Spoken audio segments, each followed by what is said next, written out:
Hey everybody, how's it going? Your Ben Jarofsky Show. Oh, what a week. Sully, California, and the Gardiner Apology Tour is just moments away. We're waiting for Ben here. So while we wait, we have new music from Michael Girardi to play for all of you. Yes, he reached out to me this week, sent me another new song. Dude, keep the hits coming. Michael Girardi here. This song is called The Shadow Budget. Enjoy the Shadow Budget, and when this song is over, the Ben Jarofsky Show, oh, what a week, will begin. Frank, what's happening? Ro, what's going on? Hang tight, enjoy this Girardi jam, and we'll be right with you. I have a feeling my phone's not hooked up to the Bluetooth, so I'm going to do that real quick. Oh, hey, Ben, what's going on, buddy? What up, man? Nothing much. We're live, and I figured while we wait, we're going to play the latest Michael Girardi song. So Yes. we're going to play that after this song. Oh, what a week. Sully, California, and the Gardner Apology Tour. Ooh. Oh, you like that, huh? Yeah. All right. Don't. The pre-show prep really paid off. Yeah, we barely did any. All right. The Ben Jarofsky Show. We'll be back in moments.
Hot damn. That song jammed. That was awesome, man. 1 in 3 kids in poverty saves your shadow budget subsidy. I'm going to put that on a t-shirt. Michael Girardi, man. And he distills it. I have to write off paragraphs and paragraphs of these handouts, how they're taking money from kids in schools. And that dude just puts it in a rock and roll phrase and then tags it around that stinging electric guitar. Wah, wah, wah. I was doing air guitar, Michael Girardi. Dennis saw me. He was. Yeah, put it on a t-shirt that no one will see because you're up in your attic until the pandemic's over. Do that. No, in my defense, I go for daily walks. Okay. All right. And last night I went to a restaurant with my beloved wife. We went to a restaurant. Nice. And yes, but I freaked out. They put us right in, literally, like about a foot away from this other table where no one had a mask on. Obviously, they're in a restaurant. And I'm like, are these people vaccinated? And so I just got up. I saw there was another table. I go, what? So anyway, if I had been at that restaurant, I could have been wearing that 1 in 3 kids in poverty saves your shadow budget subsidy. Telling it like it is, Michael Girardi. We can't thank Michael Girardi enough. Thank you so much, man. This guy has like an album thanks to our show. He's made songs that revolve around our show. A song called Tax Increment Financing explains that enough. Go check it out, Michael Girardi. Bandcamp, Gerardi. Download all those songs, play them, roll your windows down, and then everybody can talk about, oh, that song's awesome. Oh, yeah, it's Michael Girardi from the Ben Joravsky Show. Next thing you know, we're famous and we're millionaires. Isn't that right, Ben? Yes. That's how that works. Oh, yeah. That's how that goes.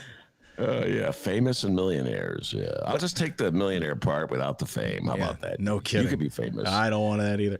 All right, your Ben Joravsky Show. Oh, what a week it was. Sully, California, and the Gardiner Apology Tour is brought to you by the Chicago Federation of Labor, SEIU Healthcare, Illinois, Indiana, the Chicago Teachers Union, and Chicago Reader.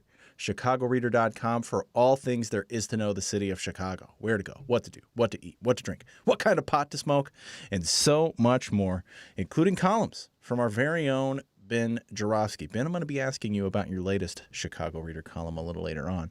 But go check it out, ChicagoReader.com. And if you want to help out this program, you can. ChicagoReader.com/Joravsky. That's J-O-R-A, V as in victory, S-K-Y. And you could become a binhead. Frank, you'll be very proud of me. I remembered to do the song of the week before the show starts. So here we go. Ben, your song of the week from Frank comes from Donna Summer, Bad Girls. Bad girls. Talking about your bad girls. Beep, beep. Beep, beep. I did the beep, beep part. That was pretty good. That was very good, actually. Can we hear it one more time? Okay. Bad girls. I got to get to the beep, beep. Oh, beep, yeah, beep. yeah. Beep, beep. I'll just do the beep, beeps and you sing. Ready? Beep, beep. Go. Bad Girls. Oh, my God. Did Donna Summer just reappear in the studio? Dennis Summer. All right. Your Ben Joravsky Show starts now.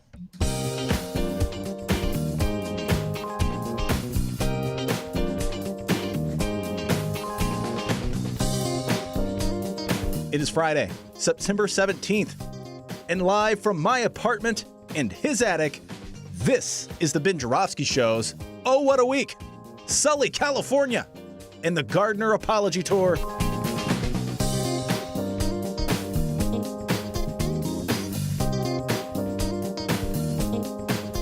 And now your host will be having his own apology tour for that song he just sang. Chicago Reader columnist, bad boy, Ben Joravsky. Hello, everybody. Ben Joravsky here. We're calling this Atonement Day Friday, and here's why. My God, there's some huge explosion sounds coming out from outside my house, D. I don't know what that is, but let's just pretend it doesn't exist. Well, I've learned in the city of Chicago, the 4th of July, it never ends, really. After the 4th of July, it just goes on until the next 4th of July. Yeah. It could have been firecrackers. I don't know what it was. It could have been the construction project ongoing construction project outside of my home. Anyway, that happened as I came on. And before I turn things over to Dennis, I just want to say we took the day off yesterday because it was Yom Kippur, the holiest day of the Jewish calendar. As you guys know, I talk about this a lot. I'm not observant in it anyway. I've got my issues with all religions. So I'm not a practitioner of any faith, but I was born Jewish and proud Jew in this country. So I said, D, I think I'll just take the day off. And the Yom Kippur, the Day of Atonement, is the day you're supposed to reflect on all your sins and the things you do wrong, the things you should do better. So I think I'll just take the day off. I'm not going to go to services or anything. So I went for a long walk, D, and I was thinking about all the stuff I do wrong and how I want to do better this year. And one thing led to another. I wound up at the local library, and I went up to the nonfiction section, and I got down. I can't believe I did this on my day when I was supposed to be reflecting. I got down Jeffrey Toobin's book, Vast Conspiracy, about the Bill Clinton, Monica Lewinsky scandal and the impeachment. I'm obsessively following Ryan Murphy's show, dramatic reenactment of that, which I think is really excellent. I urge everybody to watch it. And so there I was, D. Was supposed to be like separated from what I usually do and deep in reflection. And what am I doing? I'm reading about Clinton and Lewinsky. You can't help yourself. I cannot help myself. By the way, it's a perv writing about a perv. Just pointing that out, Jeffrey Toobin. Okay, yeah. Tube in hand. Jeffrey Tube in hand. Yes, Toobin. Let's hear your Bill Clinton impression, by the way. What's that? Let's hear your Bill Clinton impression, by the way. I did not have sex with that woman. Dr. D is a great guy. I knew him down in Alton. We had a hot dog together, but I did not inhale that mustard. Bill Clinton, you're the biggest fraud and phony in the world. Ben, Ben, oh my God, D. Now that they are definitely moving something. It's heavy machinery coming in, moving something. Excellent. I'm like, the Excellent. house is shaking. Oh, the house is shaking. I guess they're not fan. Maybe they're listening to the show as they do whatever they're doing, and they realize that they're kind of being a nuisance. Hopefully that'll happen. Yeah, I don't know. Yeah, maybe they are listening to the show. In which case, hello, fellas. Hello, guys. How you doing? Anyway, Jeffrey Toobin's book. He may be a perv, but at least he lays out pretty much, just all the details. And I'm going to have to do a deep dive on this one, D. I find it absolutely fascinating at so many levels. I could talk about it forever. But you know what? It's what a week, so it's not a time to talk about some events that took place in 1996, 1997, and 1998. It's a time to talk about what is taking place right now. Without further ado, I turn things over to the man, the myth, the legend, the pride of joy of Alton, Illinois, without whom the show would be possible. And as Jeffrey Toobin will tell you, back home in Alton, they call him Dr. D. Take it away, young man. Yes, he may be a perv, but boy, that weirdo can write. So just ignore the pervy part, right? Yes, exactly. Hey, what's going on? I'm Dennis. Let's find out what happened in Chicago and or Illinois this week. We begin in Illinois, and we begin with the man who loves the state of Illinois more than anyone in the world, Governor J.B. Pritzker. Don't believe me? Well, consider these facts. The first cell phone was invented here. So was the first television remote control. Okay, we believe you, sir. We believe you. Why don't I? Nah. First cell phone developed in Illinois. I don't know. Do you believe that, D? I mean, are you calling our governor a liar right now? Well, I mean, I don't know. Maybe he was given wrong information. It could be possible that they gave him the wrong information. You heard it here first on the Ben Joravsky Show. J.B. Pritzker is a liar. I did not say that. No further questions. The witness may step down. But, Your Honor. What? By the way, went into Millhouse. Did you hear that in? Oh, yeah. Bart. but, Your Honor. Sorry. The governor was hustling this week. On Monday, he announced his new child care initiative. With this new program, Illinois is allowing more people to look for jobs and return to work without having to worry about where their kids will go during the day. That's good for people. That's good for businesses. But JB, what kind of industry is this? It's an industry where staff, most of whom are women, have historically been underpaid. So in the coming months, Illinois will also be sending a bonus of up to $1,000 to everyone who works in a child care center or child care home in Illinois. Hey now, bonus. Bonus, yes. But by the way, may I take that opportunity to go on a tangent? About our bonus interviews this weekend? Yes. For sure. Tell us what you can expect at chicagoreader.com/Joravsky or wherever else you download your favorite podcast. This weekend's Benny J bonus interviews. Go ahead. Yes, thank you. And I'm proud of all our bonus interviews, but this weekend, folks, this is only on the Ben Joravsky Show. We have two Davids and a Rosanna. David Ferris, outstanding job. Just interviewed him today, talking about the California recall election, the madness of Republicans, and then he explains the showdown between France and the United States. Only David Ferris can explain that. Really good stuff with David Ferris. David Glowatz will be doing a city council synopsis. Nice. And we're going to drop that as a bonus. Usually he's on like on a Tuesday or Thursday, but it didn't work out with the schedule, so we're doing that as a bonus. So he's throwing clips to Nate. DJ Nate will be getting the clips, and yes. Can we hear what that? Can we hear what that may sound like when they listen to that? Nate. Will he call him DJ Nate or Nate? DJ Nate, play the Raylo clip. And then DJ Nate's kind of quiet. He's not like you. He's kind of a quiet guy to just. I'm trying to talk a little more, DJ. I spin the music. So DJ will push the button and he'll play it. So yeah, Glow. We haven't done that one yet, so I'm sure it'll be great, but we haven't done that yet. And Rosanna Rodriguez Sanchez, Alderwoman of the 33rd Ward, will be talking about the trials and tribulations of being a Democratic Socialist. I love my Democratic Socialist aldermen in the Chicago City Council. They take strong, bold stands. They're not afraid to stick their necks out. And so Rosanna Rodriguez Sanchez. So D, what a lineup of great lefties and journalists and good Chicago political talk and national political talk. Very proud of our bonus. I just took that opportunity to mention that. Hey, it works. So back to JB Brisker. Something else I did. Yes, I'm with you 100%, JB, on your initiatives to spend government money on people who really need the money, as opposed to government subsidies on rich people who don't need the money. And then I'll refer everybody back to the Michael Girardi song Shadow Budget, which of course is about the TIF program. That's the shadow budget, where they divert millions and millions of dollars, hundreds of millions of dollars every year, and then they farm it out to rich, powerful people who don't need it. And then they pretend it's all for your good, economic development, people. I had this comment to David Ferris. I'm a little ashamed of it. I have a confession to make. I kind of put down my fellow Chicagoans. Oh my God, don't tell any old mullet. Don't tell Micah I did it. I basically said the voters of Chicago are really dumb. Oh, well, that's new. That's new. You never do that. Insults his listeners. Rush Limbaugh right now is somewhere is going, you don't do that. Oh, Ben, don't do that. Rush Limbaugh. That's who I get my advice from. So anyway, JB Pritzker, I applaud you for that. But when you play JB, do you have more JB clips you're going to play, D? I mean, does a bear shit in the woods? Okay, well, I'll just say this. The other thing I did a lot of yesterday, confession time, was listen to endless amounts of Norm Macdonald clips. It's funny, like everybody turned into me this week. I've listened to all those Norm Macdonald YouTube videos like 50 times each. It's just funny that everyone's finally listening to these. So I have to share this Dennis story. He'll appreciate this. This goes back to our days at the radio station whose name I can't remember. They fired me. It was WCPT 820, where facts matter. And as a matter of fact, they did fire you. Something I have in common with Norm Macdonald, by the way. I really bonded with Norm Macdonald because he got fired from the news update on Saturday Night Live because he just didn't tell her. The boss said, "Oh, could you not say, could you go a little easier on Rahm?" Oh, wait, that's what they told me.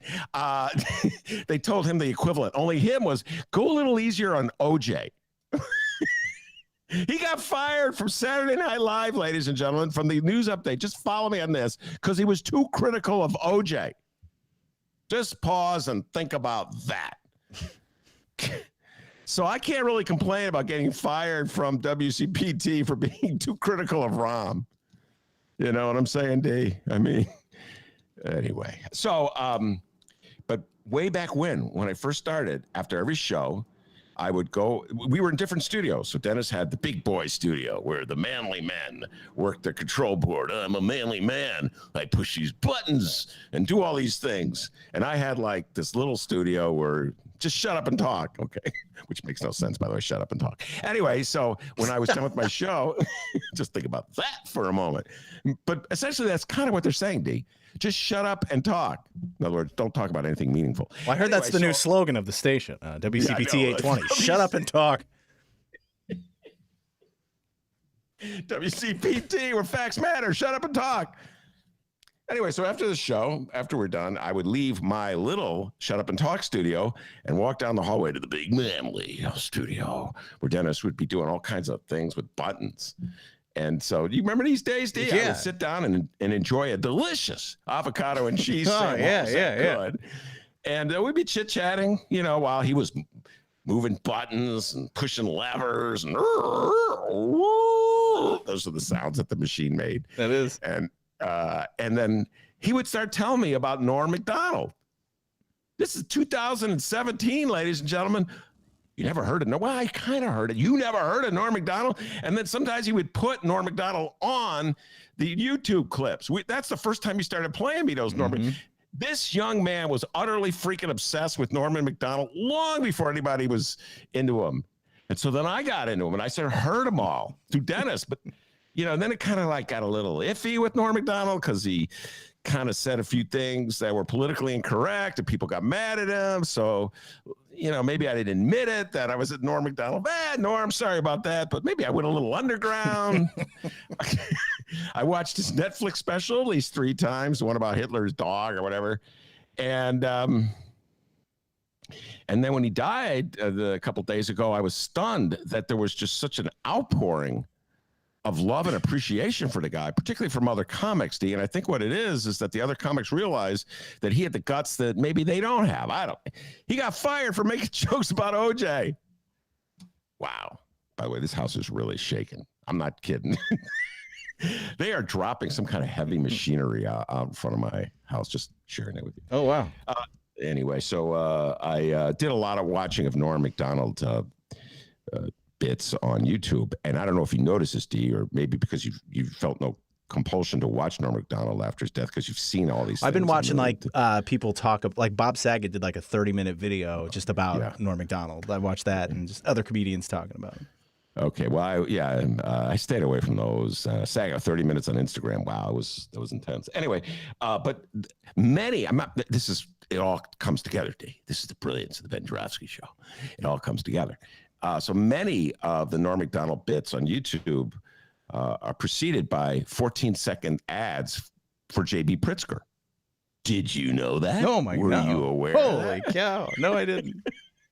I mean, it's all the same. Hi, I'm J.B. Pritzker. Hi. What do you think of that image?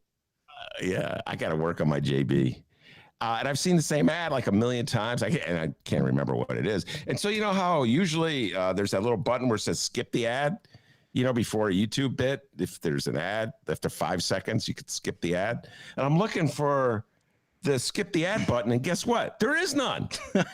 So, JB, I don't know how you got that deal.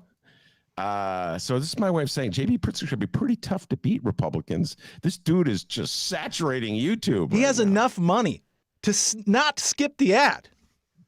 Yes. That's power. That is power, my friends. Man, could you just manage that the Ben Joravsky Show could be like buy little ad snippets before all Norm Macdonald? Could you imagine that? Oh, we'd be rich. Well, yeah. Well, you mentioned the OJ thing. If you don't mind, I'd like to give my favorite Norm Macdonald joke in regards to OJ. Is that cool? Go ahead, take it away, young man. All right, I'll do a Norm voice, I guess, too. In a brilliant move during closing arguments, Simpson attorney Johnny Cochran put on the knit cap prosecutors say OJ wore the night he committed the murders. Although OJ may have hurt his case when he suddenly blurted out, Hey, easy with that. That's my lucky stabbing hat.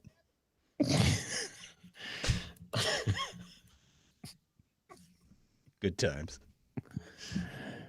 I thought you could do the one.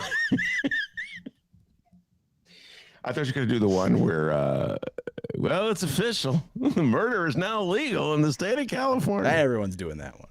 Yeah, I know. That's what makes Dennis different, because he could take the deep dive of Norm Macdonald. Anyway, shout out to Norm Macdonald and shout out to Dennis. He was way ahead of the curve on that one.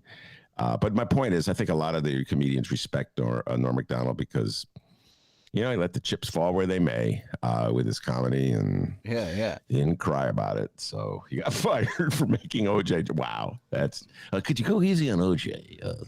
You know. Yeah, the bad thing that'll come out of this is more people will listen to Norm Macdonald, and then they may realize, oh my God, Dennis has just been ripping off Norm Macdonald for like 4 years. And, you know, I was at a crossroads with that, and I'm like, whatever, that's fine. I love the guy. You got to feed them hogs. I didn't realize that until I was listening to a Norm Macdonald thing. And hey, first I thought he stole it from you. No. Hey, Norm, that's Dennis's line. We should play a Norm Macdonald thing just to see if we get sued. Oh, there we go. That sounds fun. That's great, Ben. Let's just put on a Norm Macdonald bit. Worst idea you've ever had. Oh, God. All right. Now back to J.B. Pritzker. On Wednesday, he signed the we talked about the clean energy bill. Okay, here we go. And who says the governor can't deliver a good pun? He also announced that new aviation maintenance school will be opening in Chicago.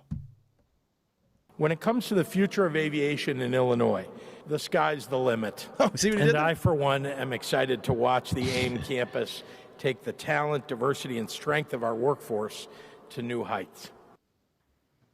Do you think he knew what he was doing? Hey, hold The on. need for aviation maintenance technicians is tremendous. There is a shortage of talent already today in the industry, and that is projected to grow. It is estimated that our industry will need over 130,000 new maintenance technicians in North America and over 600,000 new maintenance technicians globally over the next several years. How dare you interrupt AAR CEO John Holmes, Ben?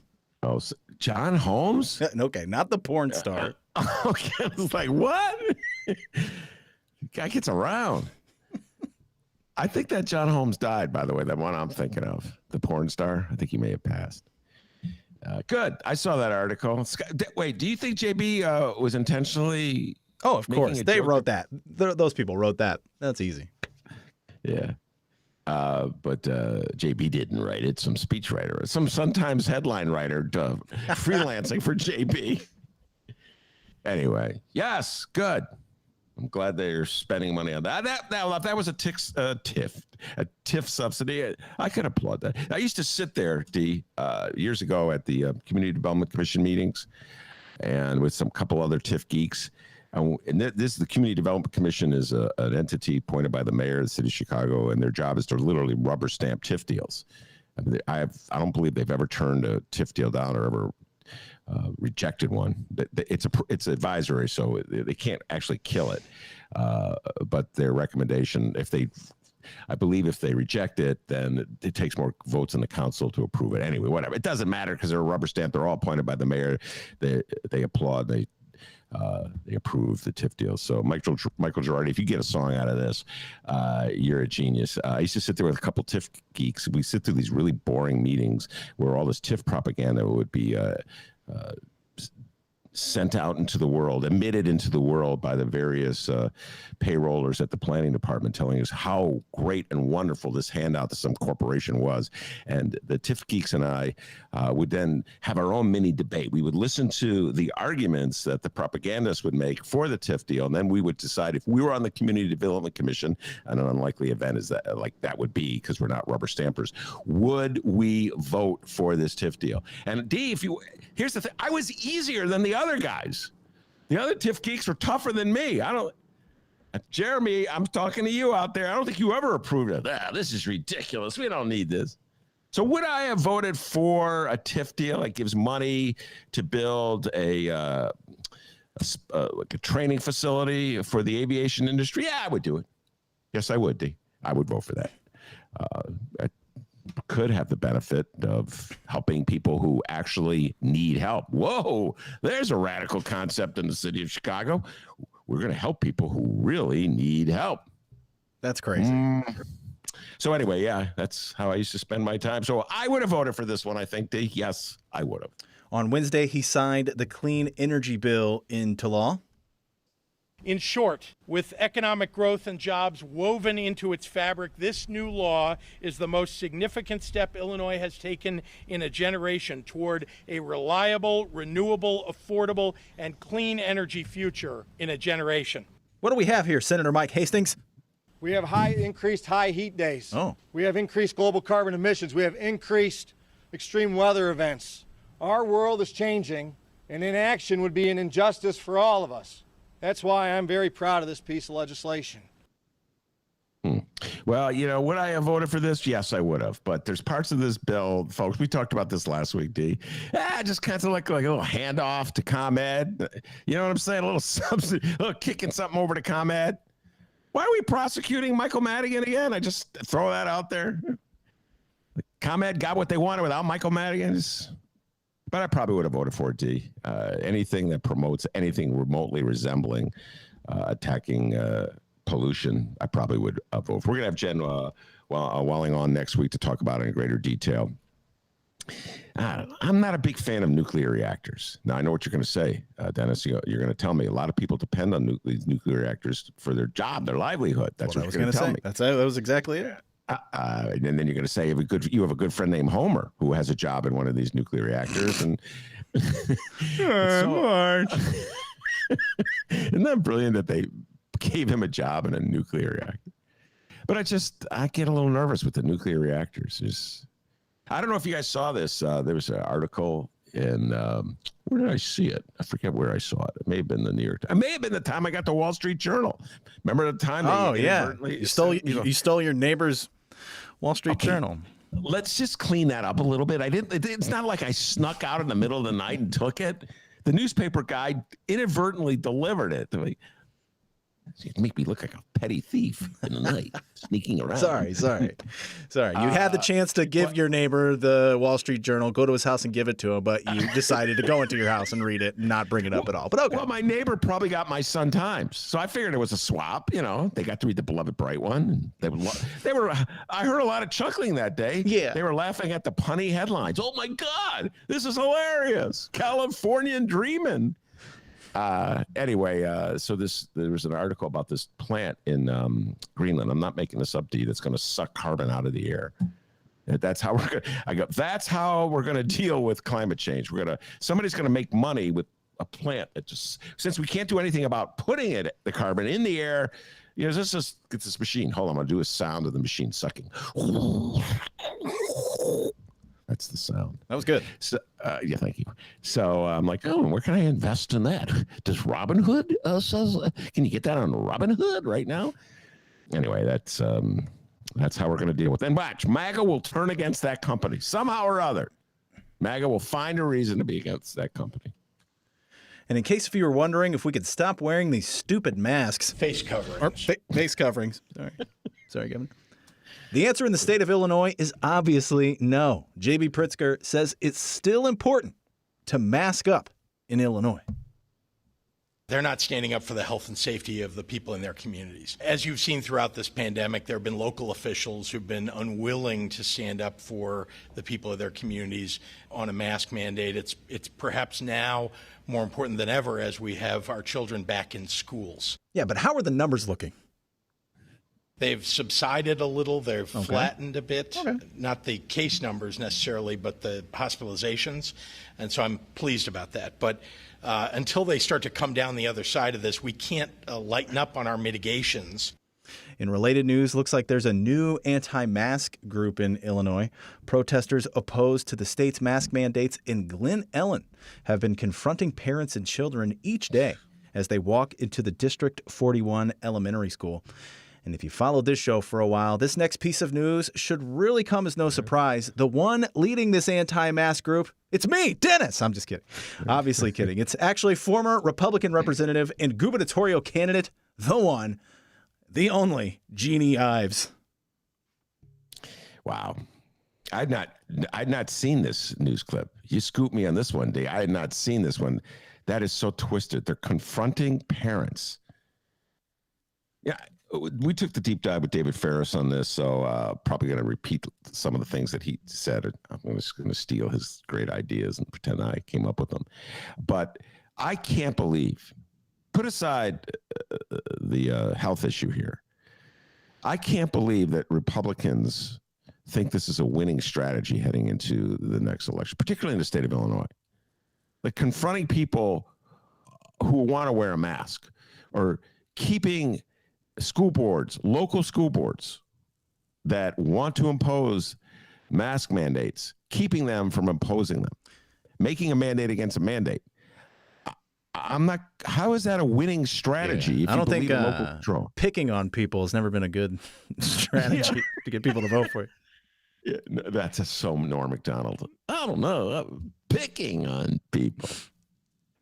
By the way, Norm Macdonald about Bill Cosby is hilarious. Just someday, folks, just Google Norm Cosby. Norm Macdonald on Bill Cosby. You love Bill Cosby, ladies and gentlemen.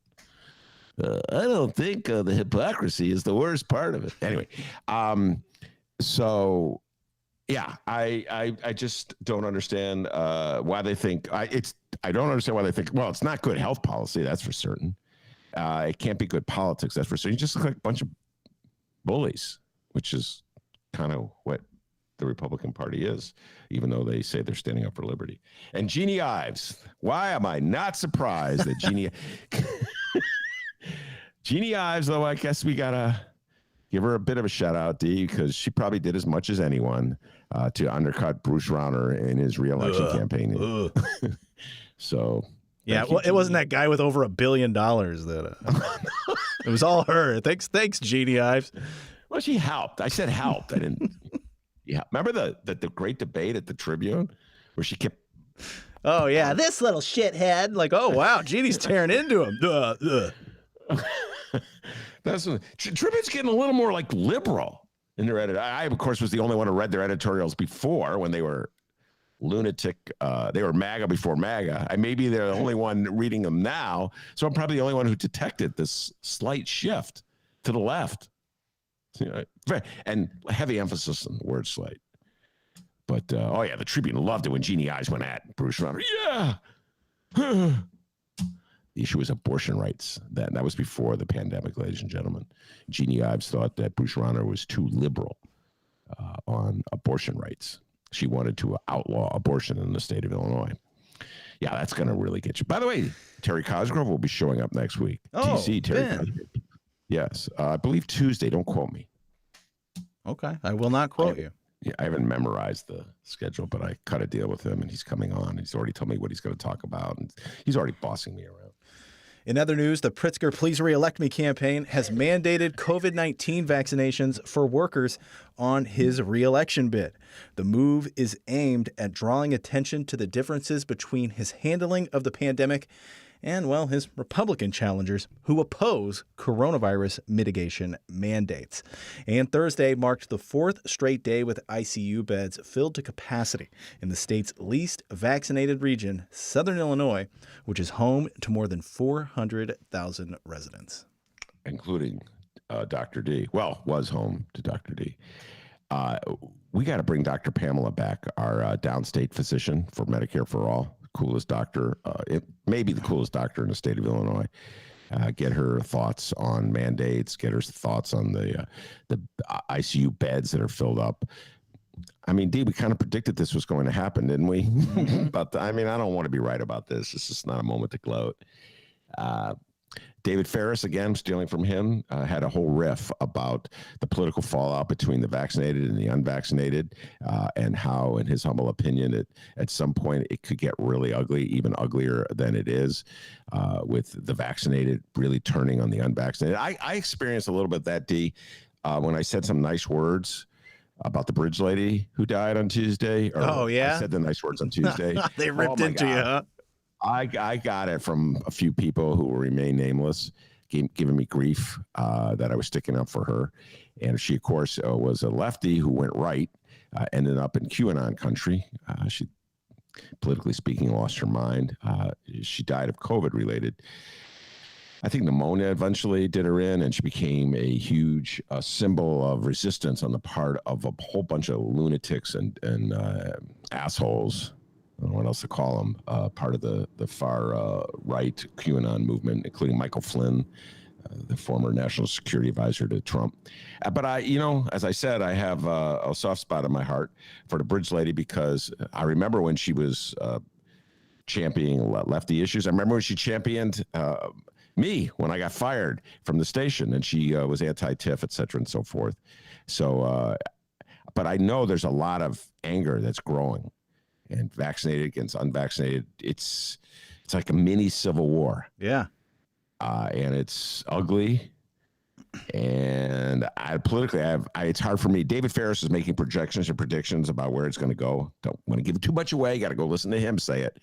But very learned on talk about the public opinion polls, that show that the unvaccinated are becoming angrier and angrier at the vaccinated, and of course the vaccinated becoming angrier and angrier at the unvaccinated, and the reverse has been true from the get-go. So we'll see where this is going. Isn't it fun? Well, it gives us something to talk about. Yeah. Right? Yeah. And I don't know who that was giving you crap for saying stuff about the bridge lady, but I don't know. Eat shit, whoever that was. She's a nice lady. How are you going to judge her based on the last 1.5, 2 years of her life? You know what I mean? Yeah. That's crap. All right. We've talked about that. Pritzker. All right. And Thursday, we got that done too. All right. Today, Governor Pritzker actually visited my hometown of Alton, Illinois. Yeah. To discuss new child care investments. Oh, and about those Pritzker suck signs in almost everyone's yard. Hey, JB, they're talking about some other guy named Pritzker. All right. Don't worry about it. You don't know him. Has nothing to do with you. Completely another Pritzker. Are they still there? Oh yeah, dude, they're still there. They're not as heavy, but you can still see them around. Okay. I don't get that, by the way. I'm sorry, downstaters. I don't get it. I don't know why. That's just brainwash. I mean, see, that's where the bridge lady and I began to deviate. I mean, that was one of the telltale. Remember, I don't know if you remember this, D. She would say, Ben, I'm not voting for a billionaire. Yeah. I'm like, what do you, if you like his policies, why don't you vote for him? He's a billionaire. So there may be just such a prejudice. I don't know. I don't understand that. Pritzker suck. Of all the people in the state of Illinois, think about this, D, to say they suck and put a sign in your, I could come up with 10 politicians at least before I would put JB, but whatever. I don't live downstate, so I don't get it. All right, more statewide news. Boy, we had a blast last week getting to know our newest Illinois Republican gubernatorial candidate. His nickname is Sully, Jesse Sullivan. We played an ad from the gubernatorial hopeful. He mentioned California a bunch. And, well, he had one hell of a suntan, which led us to wonder, hey, does this dude live in California? Well, I think we have an answer. It's time for a 2022 Illinois gubernatorial candidate update. This is a 2022 Illinois gubernatorial candidate update. Illinois is a state with a grand history of profound impact on our nation. Not now, JP. The cell phone. Sorry, JB. I'm not buying that cell phone thing. Just saying. He loves Illinois. Sullivan's entry into the Republican race for governor last week, one day after reporting more than $10 million in campaign contributions from 7 California, Texas, and Colorado donors, drew immediate criticism from his GOP rivals as well. They dismissed him as an out-of-towner supported by big checkbooks of the Silicon Valley elites. Well, turns out he does live in Illinois. The following comes from the Chicago Sun-Times and Rachel Hinton.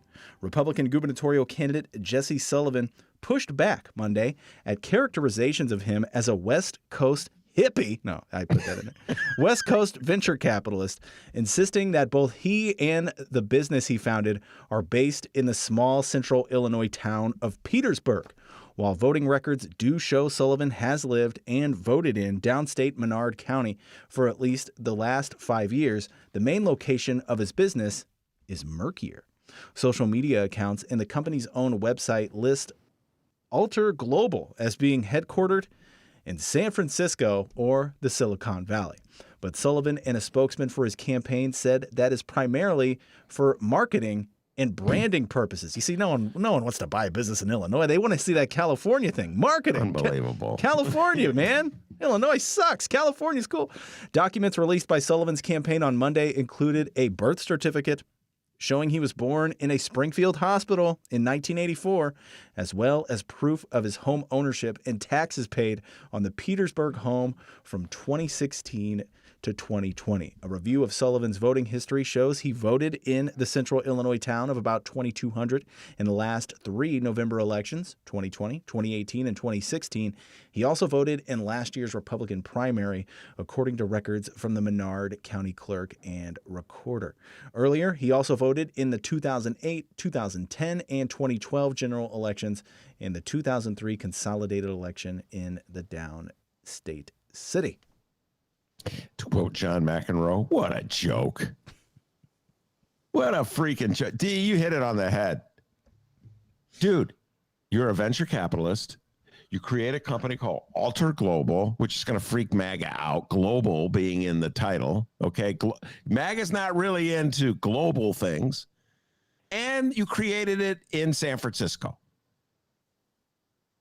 So there's no escaping any of that. Now, personally, I am not offended by any of those things. Well, maybe the venture capitalist firm. I'm not big on venture capitalism when they buy up companies, fire everybody, and make more money for the people who own it. Everybody else gets screwed. And then they're against like public subsidies to help the unemployed after they created more unemployed. And then they get their friends to write columns like the ones I've been reading in the New York Times, which say it's not good for the psyche of Americans to give them a tax credit because they feel they haven't earned it. What rich guy has ever turned down a tax credit or a tax handout because he doesn't think he earns it? I've never seen it. I'm sorry, on a tangent here, but that was one of the stupidest essays I've ever read. New York Times. New York Times. See, my 2 days with the Wall Street Journal, it was the second day, D, I didn't tell you about, but they inadvertently gave me the Wall Street Journal. I read their editorial page. Not one attempt to let the other side have its say. But the New York Times, well, let's hear from the other side. And so, they'll put on some guy who's pro-choice. Like maybe he's, I think, I don't want to outlaw abortion, but let's kick everybody off. Let's make them poor. Don't cut the subsidies to poor people because it just makes them dependent and then they don't feel good about themselves. Meanwhile, I'll take all my handouts and I'll feel great about myself. The stupid stuff they put out. Anyway, I went on a tangent. So, yes, I don't like the venture capitalist part about your company, but you clearly, obviously, created that company in California. Whether you live there or not, I really don't care. I took a look at the website. It says San Francisco, California. I took a look at the other employees. My guess is none of them live in Illinois. Your own guy said it. Like, that was their justification? Oh, well, we wanted good branding, and being in Illinois would make us look like a bunch of what? Dummies? like people, hey, didn't you know, Jesse Sullivan, that the first cell phone was developed in the state of Illinois? It's true. No, we want to look cutting edge and hip. So we're going to have a San Francisco-based company. So then you come in, you waltz in, and now you're mad because people say, well, wait, he's a San Francisco-based venture capitalist. No, I'm from the heartland. I speak with a twang. Dude, I read this. You asked me what my latest column was about, D. This was my column. Oh, nice. Yes. The quote-unquote moderate wing of the Republican Party. Clearly, what this fellow Sullivan is trying to do, Sully, is trying to do is present himself as the moderate alternative to MAGA, which is a really tricky thing to do. Because in order to get the nomination and to employ that strategy statewide, you have to win over MAGA. So you have to win over MAGA by saying, guys, I'm going to pretend like I'm not part of you, but secretly I like you. So just vote for me. Even though you got DB, Darren Bailey. That's my Darren Bailey imitation, which is a terrible imitation. I got to say, it's getting better.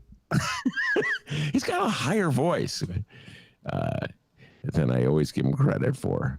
So I don't know why any MAGA person would vote for Jesse Sullivan if you got the real deal in the race. It's like voting for Bruce Rauner when you could vote for Jeannie Ives. Yeah, on paper, I bet it seems a lot easier. Just don't beat Darren Bailey. You know what I mean? But yeah, when you like go to Alton and all these like, more downstate areas, like, oh, wow, okay, this guy has more of a following than I thought. Who, DB? Yeah. Yeah, DB's huge in MAGA. I've said it all along. I believe he's the front runner.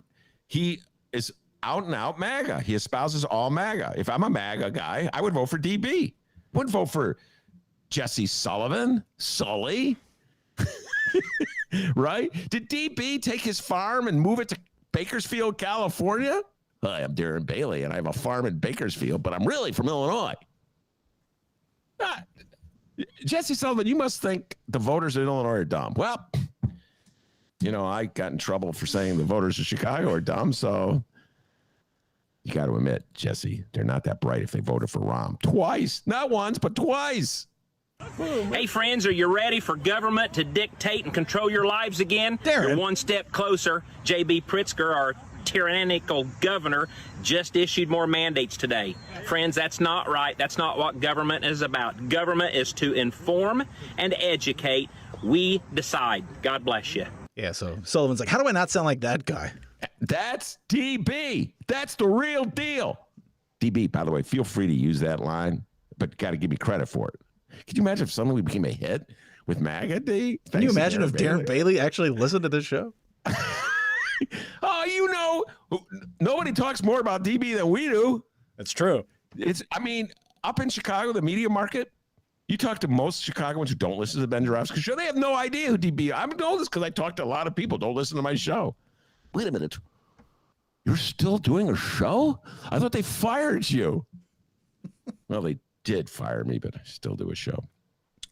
So DB, people don't really know about DB, but he's huge in MAGA land. And Jesse Sullivan, you're running in MAGA land. You're not running in DuPage County. And by the way, when Terry Cosgrove gets done with you on the abortion issue, boy, watch out. If you are the candidate, oh my God, have you heard Jess Sullivan on abortion? No. This is a very contested issue.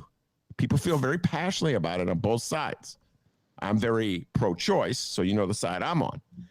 Very passionate about it. Here's Jesse Sullivan. Well, I'm anti-abortion, and I'm kind of sympathetic to the Texas law, but don't worry, I don't have the votes in the House to do anything about it. Yeah, you just lost. Yeah, what? Who is going to be inspired by that? If you're pro-choice, you're nervous. Because just because you say you don't have the votes doesn't mean you won't try to get the votes. And if you're Jeannie Ives, you're like, oh, no, that's not good enough. I want you championing the anti-abortion Texas laws. I don't know, man. The moderates, and this is quote unquote moderate. It's what I wrote. This is the moderate. It's more like wimpy. And he's driving that truck in the commercial to make him look really manly and everything. It's that D. Everybody always like when you want to look really tough. This goes back to that, was it Chevy trucks with Bob Seger? Like a truck. It's like a rock, like a rock. Edit that out, D. Like a truck. Norm Macdonald, I thought it was a truck. And ever since then, every Republican, they wear a little hat, John Deere hat. I'm driving a truck. Well, nobody ever rides a bicycle in a Republican commercial. Ever notice that? No, I don't think anyone rides a bicycle in a liberal commercial either. Nobody. I know. Hey, guys, I'm 13 years old. Vote for me. My bike has a bell on it. Listen. Ring, ding, ding, ring. I really like that guy in the bike helmet. I'm going to vote for him. Oh, my God. Remember when Barack Obama was pictured with a bike helmet on? Oh, yeah. Foxy. That's just so unmanly. So, yeah. You know what? Just think about it. Like when they do the commercials and they're driving their trucks, what are they saying about you, the voting public? Think about that, people. What are they saying about you? You only why are you driving a truck? You're not a farmer. You're a venture capitalist with a company in San Francisco. What do you need to drive a pickup truck for? Right? Am I right, D? Yeah. You should be riding a bike. Do you think anybody at the San Francisco office of Alter Global. You hear that, MAGA? Global. Do you think anybody is driving a pickup truck? They're riding bicycles, D. Bicycles. Be scared. Be very scared. Ding, ding. By the way, Mr. Bike will be a guest on the Ben Joravsky Show. I may have said already. Oh, you mean Mr. City Council? Yes, Mr. City Council. Before that, he's Mr. Bike. Anyway, so yes, so interesting campaign for Jesse Sullivan trying to position himself for the general election to come, kind of overlooking the fact that he has to win over MAGA to get to that part of the election cycle. Going to be a really difficult thing for him to do. But you know what? To quote Dennis, money talks. He's got $11 million, which is more than DB has. So, oh yeah, who knows? Who knows? And of course, before we move on to the news in the city of Chicago. From the Illinois State Water Survey at the University of Illinois Prairie Research Institute, this is Illinois State climatologist Trent Ford. Listen up. The calendar may show climatological fall, but summer weather has stuck around. Temperatures this past week range from the low 70s in northern Illinois to the high 70s in southern Illinois, between 2 and 8 degrees above normal for this time of the year. September to date has been between 1 and 4 degrees warmer than average so far. Thankfully, the humidity has dropped since the end of August, so despite the higher temperatures, the days and nights have been much more comfortable. This past week was also quite dry across much of the state. 7-day precipitation totals range from just under an inch in southwest Illinois to less than 1/10 of an inch across most of western and central Illinois. A large part of the state, from the Mississippi River along the Iowa border all the way to the Illinois River in central Illinois, has seen less than half an inch. Uncle, my God. Oh, Lord. Good old Trent Ford. Boy, people love Trent Ford. Not sure why. Very boring. All right, Chicago news. Let's talk about it. Chicago Mayor Lori Lightfoot. Thank God. Science is back, baby. Whatever. And while science may be back, it looks as though really bad ideas from our Chicago mayor haven't gone anywhere. Take this one, for example. Take this idea, for example. Mayor Lori Lightfoot introduces ordinance to allow Chicago to sue gang leaders in civil court. I mean, sure, gang leaders already have trouble abiding by current civil laws like don't shoot other people, but I'm sure they will go along with this one. This comes from NBC5 Chicago. Chicago Mayor Lori Lightfoot on Tuesday introduced a new ordinance that would allow the city to file lawsuits and go after gang members and leaders' assets. The ordinance, which the Chicago Tribune reports, could allow fines as high as $10,000 for each offense and gives courts the ability to seize any property that is directly or indirectly used or intended for use in any manner to facilitate street gang-related activity, was introduced during a city council meeting. The measure was expected to move to the council's Public Safety Committee, but instead, thanks to a procedural move by Alderwoman Rosanna Rodriguez Sanchez, it will instead head to the Rule Committee, which could delay its potential approval. The measure had sparked concern from some activist groups who say it could unfairly target community members mislabeled as having gang affiliations. Prosecutors in suburban counties have for years been doing something similar by employing the Illinois Street Gang Prevention Act to sue gang members for monetary damages. I have some audio from the mayor, but we'll wait to play that. Ben, your thoughts on this? No, my thoughts. Listen, we have no clue. It is clear, and we've never had a clue how to deal with crime in the city of Chicago. And I always say this on this show. I moved here in 1981, and crime's been an issue every year I've lived here. Through mayors Washington, Sawyer, Daley, Rahm, Lori Lightfoot. And the same story repeating and recycling itself year after year. And it's very depressing when you think about it.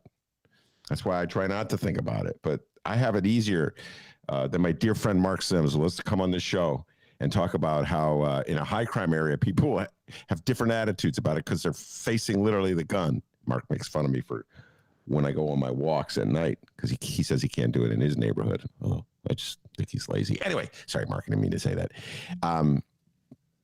So they don't.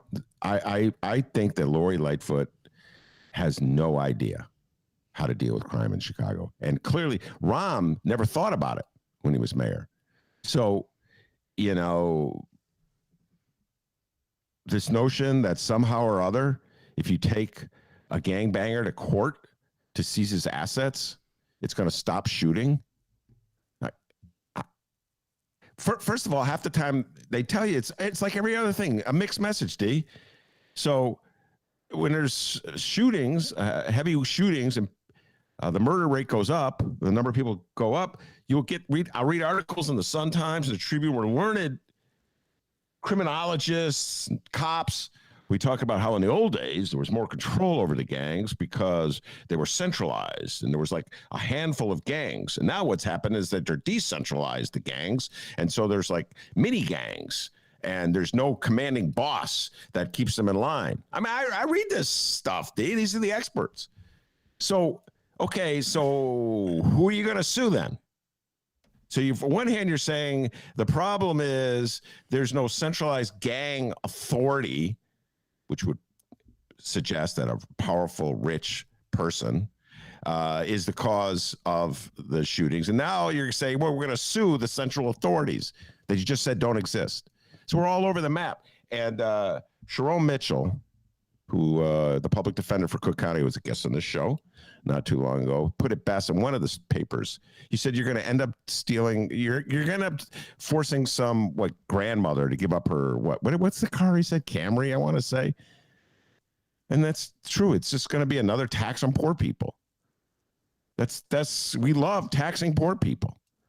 And then the same people who support Lori Lightfoot will write editorials in the New York Times saying it's not good for poor people to get a tax credit because they don't feel good about themselves. They don't feel they've earned it.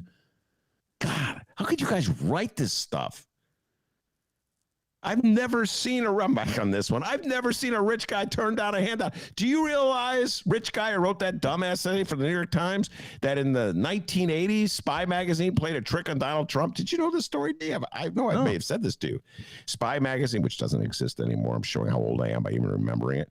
It had this deal where they would send out checks to prominent people, rich people in particular, for 1 penny, 1 cent.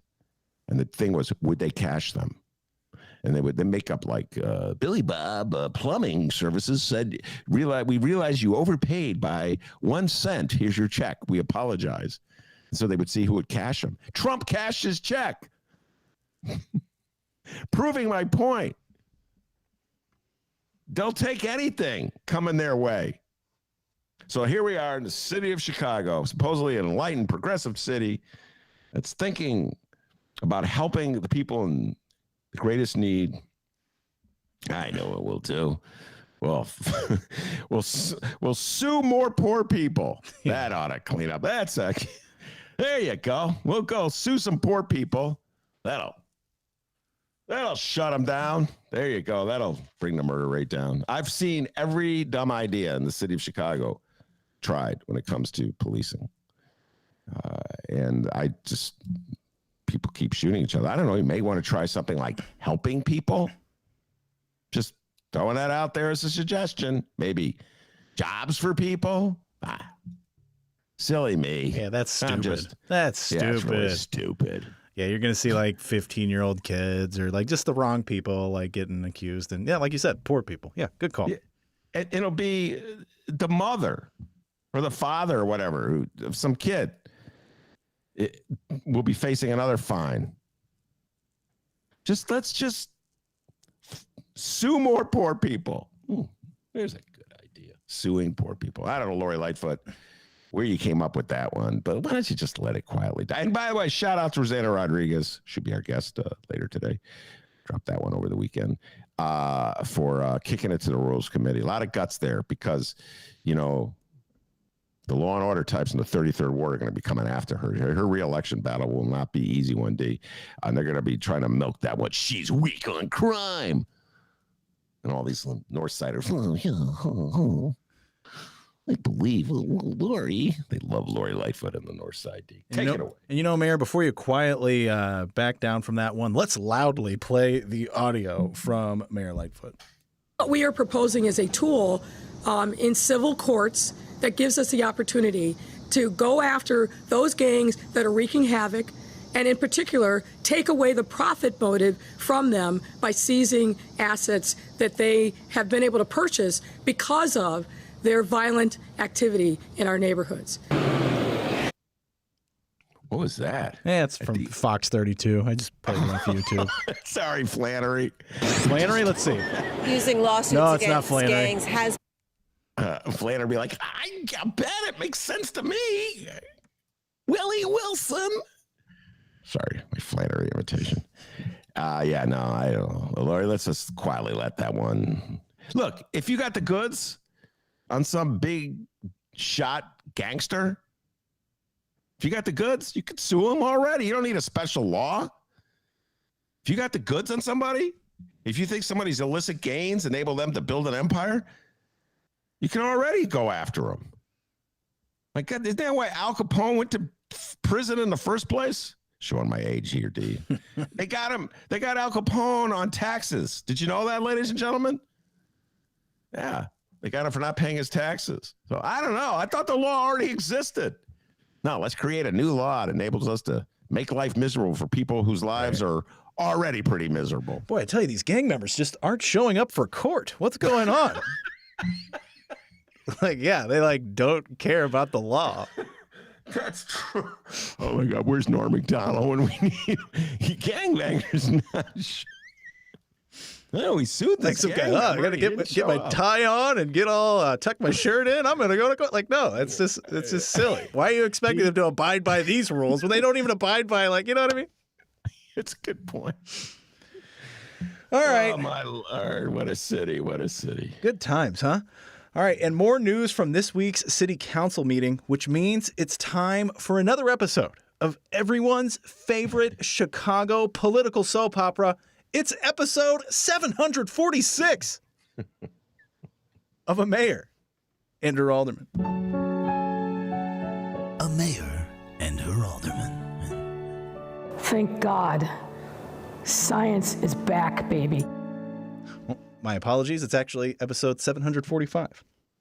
So sorry. Get it right. We have two topics to touch on from this week's city council. First up, Alderman Jim Gardner.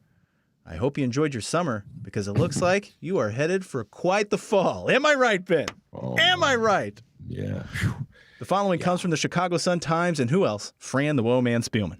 Embattled 45th Ward Alderman Jim Gardner, who, by the way, kind of looks like a bald T-2000 from Terminator 2. Just saying. Kind of reminds me of him. He rose on the city council floor Tuesday to issue a rare public apology for the embarrassment caused by his profane, threatening, and misogynistic text messages. Remember, in one text exchange, Gardner referred to Alderman Scott Waguespack's 32nd chief of staff, who was female, as his bitch.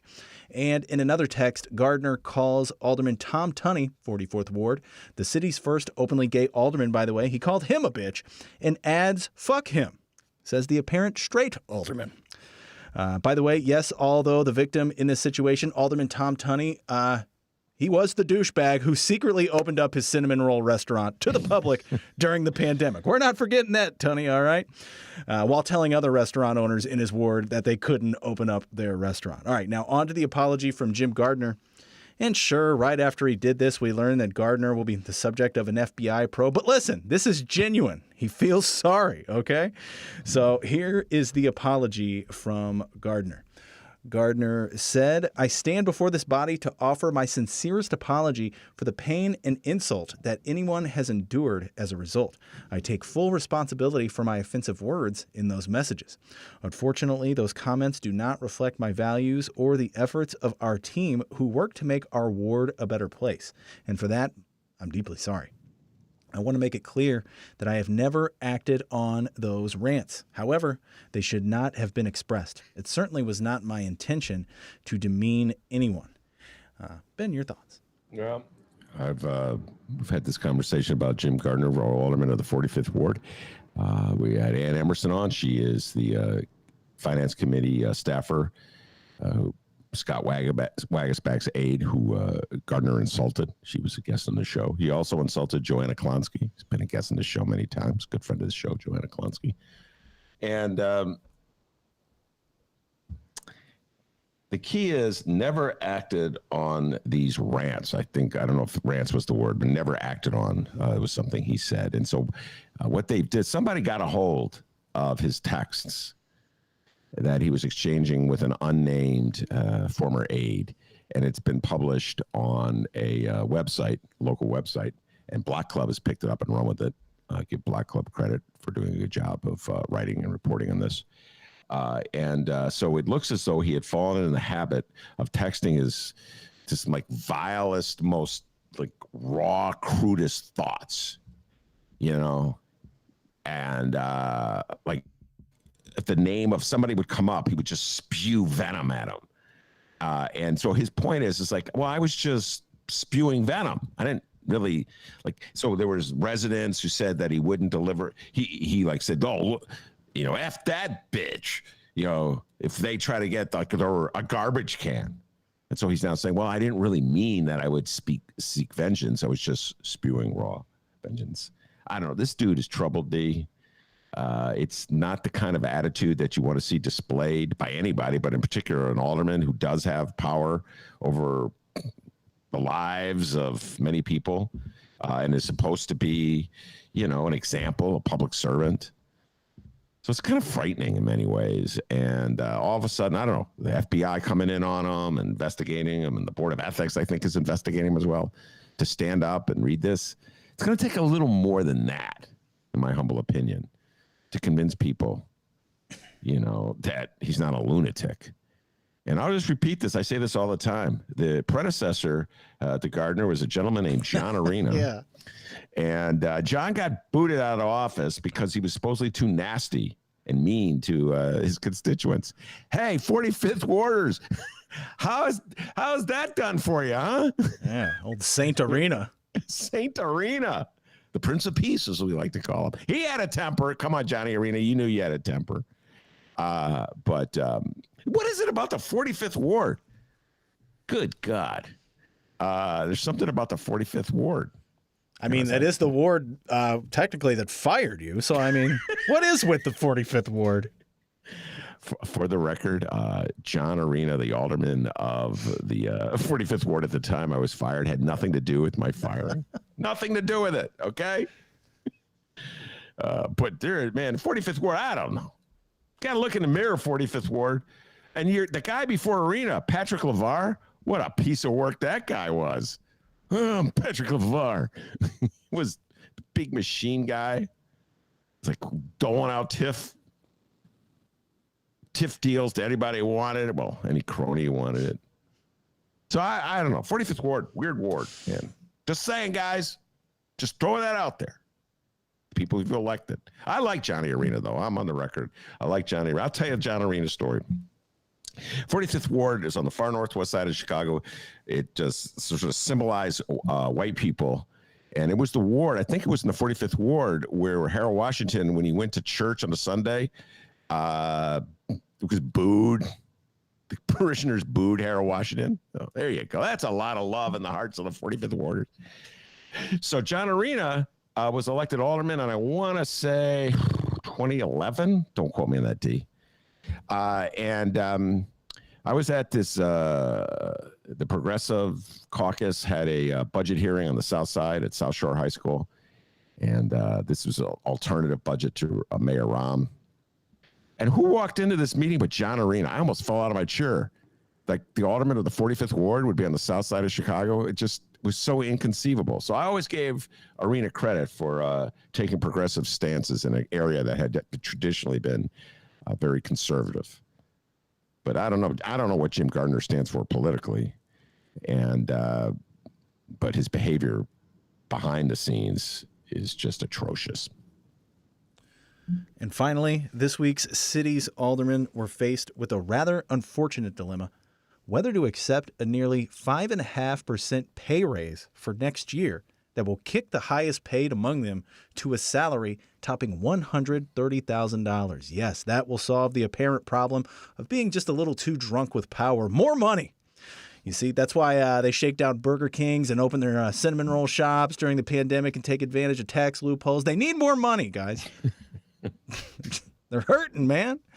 Each alderman had until September 15th to decline the raise, or else it takes effect automatically on January 1st. It's now September 17th, so let's see what the alderman chose. Five alderpersons are rejecting a 5.5% cost of living raise they have coming to them next year. But the majority of the members of the city council will see bumps in their salary in a few months. The 5 taking a pass on the raise are a mix of North, Northwest, and Southwest side city council members, all in their first or second term. Southwest side alderpersons Raymond Lopez of the 15th Ward. We got Silvana Tabarez. Ben, of what ward? 23rd. Oh, that was a tricky one, and you got it. That was good. I was going to try and stump you there. That was good. Northwest side alderpersons Felix Cardona. Ben, of what ward? 31st. My God, you're a dork. And Gilbert Villegas. What ward? Oh, no, I always get mixed up with that one. It's a 30 because they switched them around. Because Nikki Sposato is the 38th, 36th. Man, that's good. And Northside Alderman, Ben's Alderman, Matt Martin. They all turned in paperwork with the city to deny the pay raise, which will kick in January 1st. Lopez, Cardona, and Martin will continue to make $122,304 in 2022, while Villegas will make $115,560, and Tabarez's salary will remain at $123,504. I cannot relate. City budget officials did not immediately respond to questions about why the salaries differ. Martin, first elected to the North Side 47th Ward 2 years ago, said not taking the adjustment was, quote, a personal decision. With the pandemic presenting the sort of financial challenges that it has to so many folks within and outside of government, what is typically something that is a very minor issue, if not a non-issue, has additional significance. Matt Martin said, quote, when I look at my own situation and reflect on the many challenges that my ward and my city have faced, I feel that it's the best personal decision for me to forego this year's cost of living adjustment. Big fan of Matt Martin. He is my alderman, and I didn't vote for him in the first round. Matt, you know what? I admit it to you all the time. I did not vote for you the first time around, but you won me over. And he always takes a principled stand. And this is not a really radical ward. This is a increasingly gentrifying upscale. Well, I got breweries all around me, D. And used to be factories when I first moved here, and they were converted to breweries. And this is getting a wealthier ward, as I could show you my property tax bill.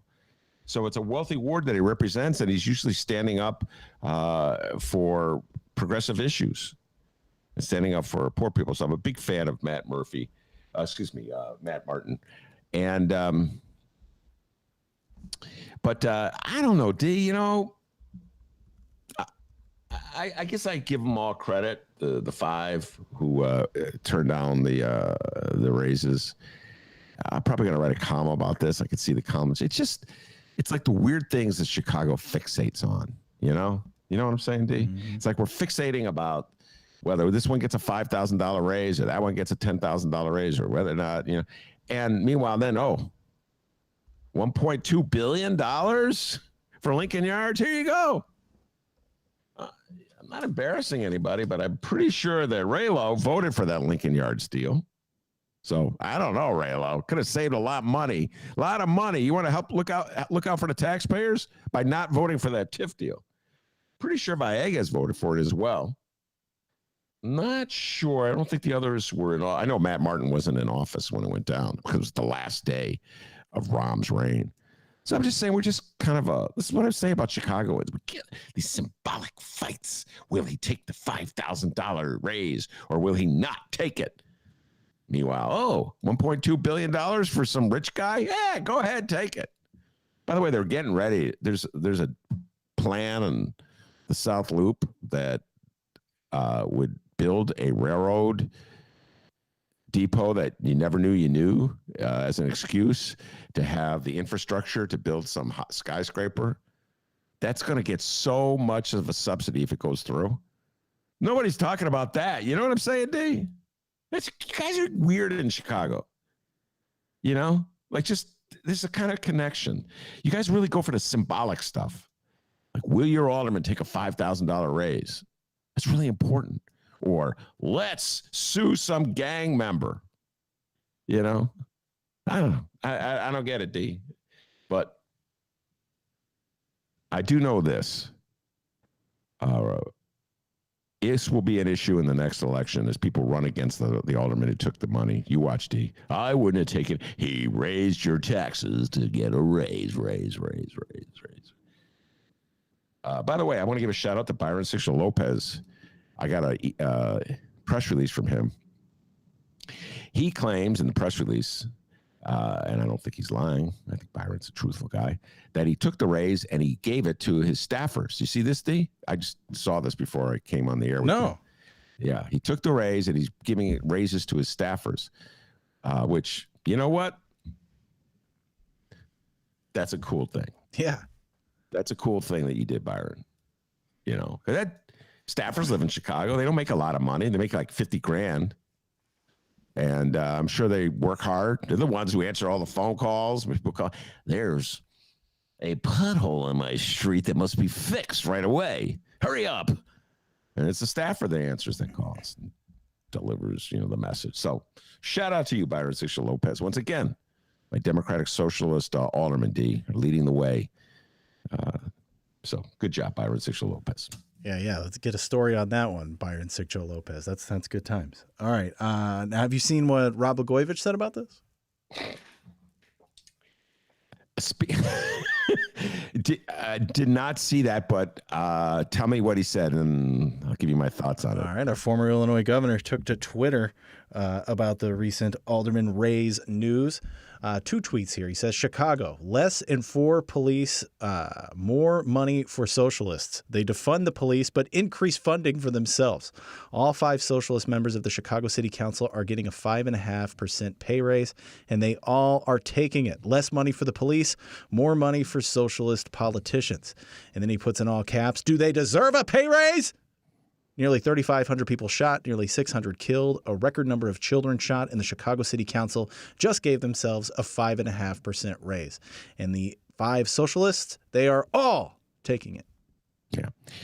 Well, one of them, Governor Blagojevich, you may want to send a correction here, is not literally taking it. Byron Sixto Lopez is giving it to his staff. Can you imagine if Rob Blagojevich were to issue a correction, a clarification here?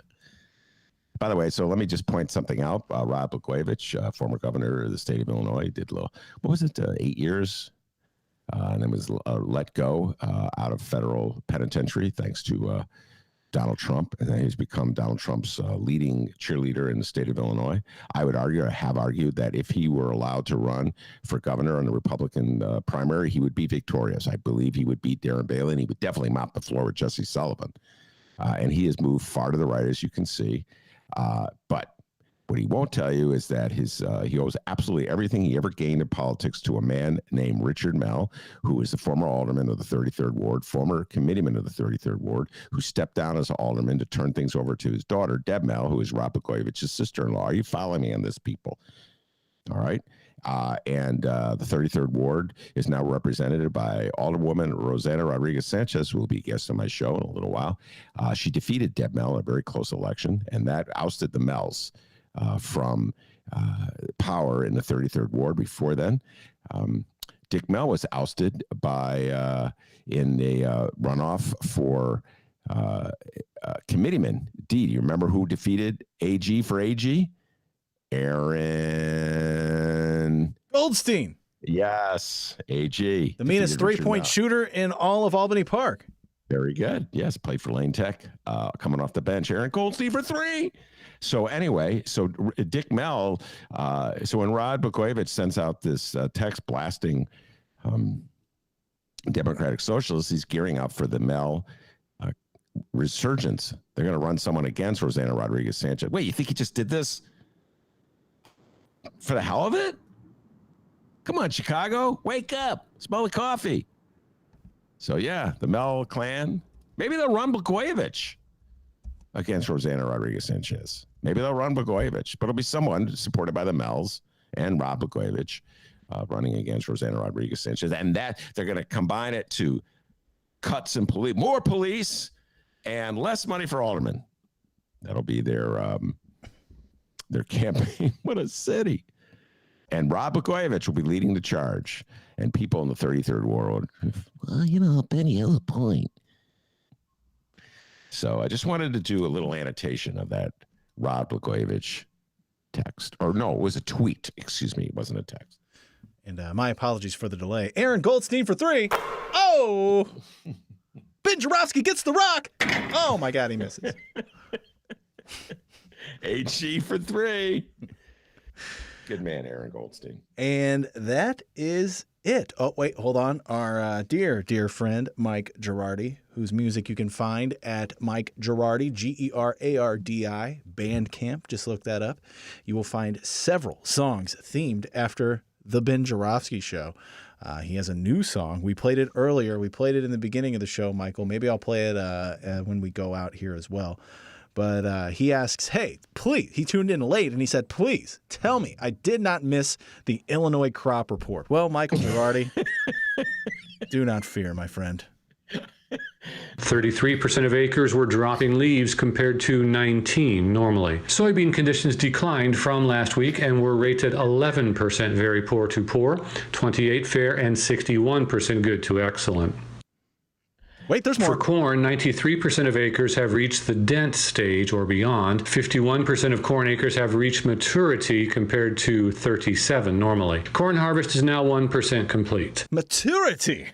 I know. This dude, man, he's got great enunciation. Dropping leaves. D, that's a downside. Well, help me out with dropping leaves. What does that mean? I don't know what the hell that means. Dropping leaves? Dealing pot? I don't know what that means.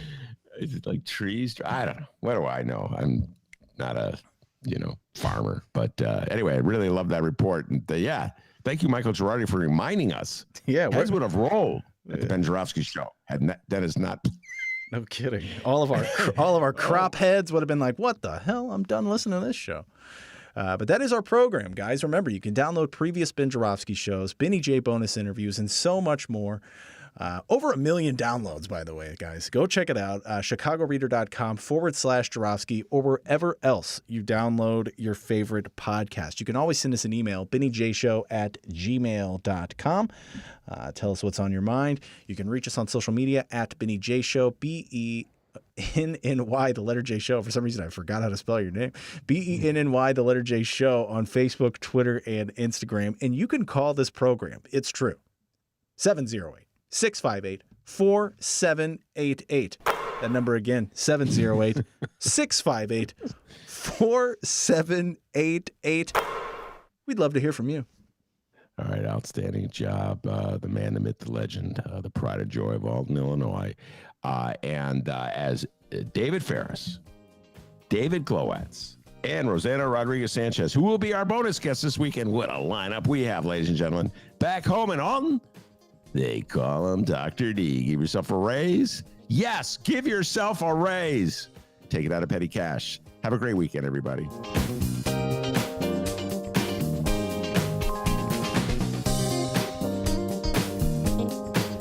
Hey, friends,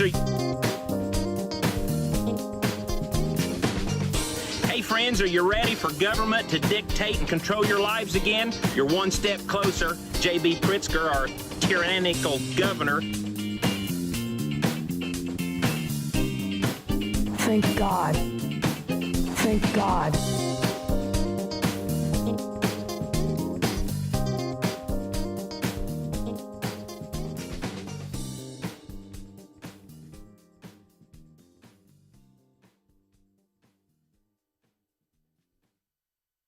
All right, let's hear the new Michael Girardi song for everybody who is still with us. Michael Girardi, dude, can't thank you enough. I think you have like almost 20 songs now, dude. You're awesome. Thank you. Greatly appreciated. This is the latest from one Mike Girardi. Find his music, all right? Girardi Bandcamp, Gerardi Bandcamp. Look for him. This is the Shadow Budget.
Kids, are you ready for government to dictate and control your lives again? You're one step closer. J.B. Pritzker, our tyrannical governor, just issued more mandates today. Friends, that's not right. That's not what government is about. Government is to inform and educate. We decide. God bless you.